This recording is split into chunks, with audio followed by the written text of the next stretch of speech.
how to fix Captions Export Failed. If you've been trying to export a video from Captions application and if the export has failed for any particular reason. So let's say you're trying to create a video and you simply import a certain footage here. You try to simply enable captions for it. So you just, let's say, proceed.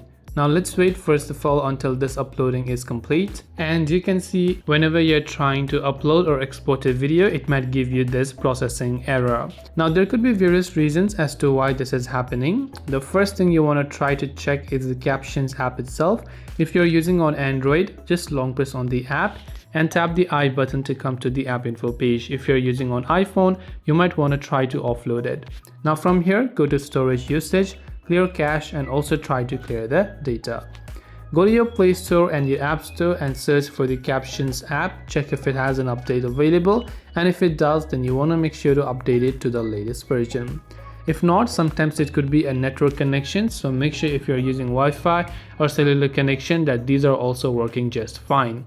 And hopefully one of these may have helped you solve the problem. If you have any questions, feel free to leave them down. Thanks for watching. See you in the next video.